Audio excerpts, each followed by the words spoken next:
Que pasa Mufasa? It's your boy D-Walk. I've got fresh wild-foraged lobster mushrooms and flying ants.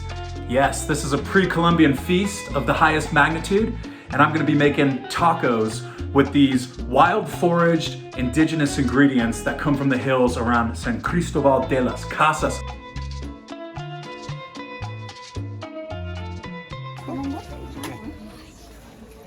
It's rainy season, got some lobster mushrooms. These little ants are known as chicatanas, and they're flying ants. Check that out. Boom. During the rainy season, all of these ants are forced to vacate their nests, so local foragers go and set up shop and bring them right to the market, where they sell them next to these lobster mushrooms. To most people in the Western world, this is inconceivable to eat a plate of wild forage mushrooms and probably even creepy crawlier bugs. But insects are a legitimate form of protein that have been eaten in ancestral cultures since time immemorial. I'll happily shift my palate to accommodate a more eco-friendly and a more regionally available delicacy like flying ants. It sounds flat out crazy to a lot of people with an acculturated, westernized palate to imagine eating bugs. But why not? Honestly, I don't think that Tyson frozen chickens, I don't think that Driscoll's berries or Powerade or Soylent Green are more healthy for us to be consuming as a society than insects and wild foraged mushrooms. This is not what we were intended to consume and how we were intended to consume it.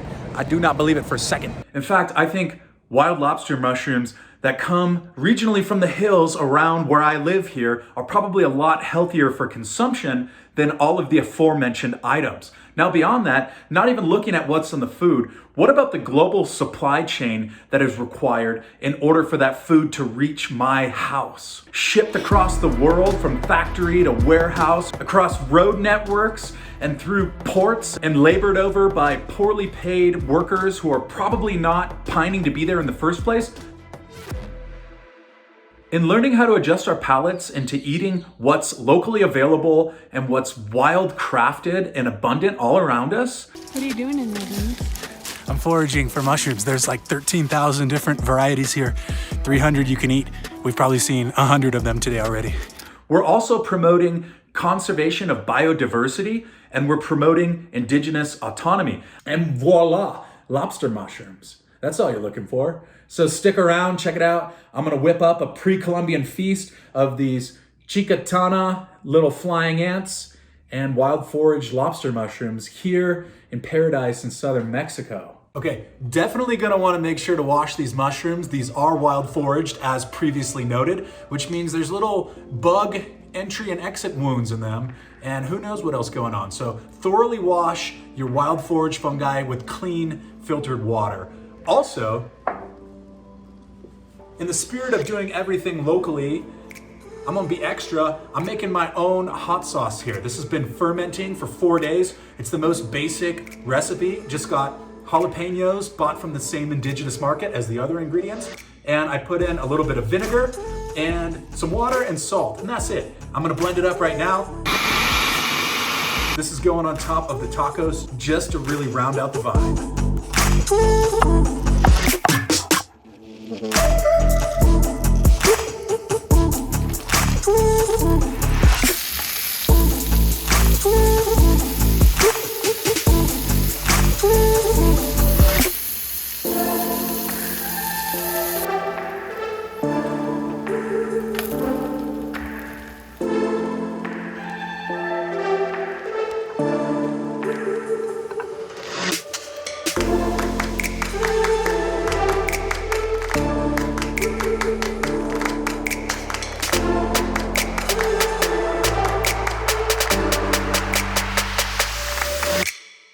So there you have it. What's the consensus here?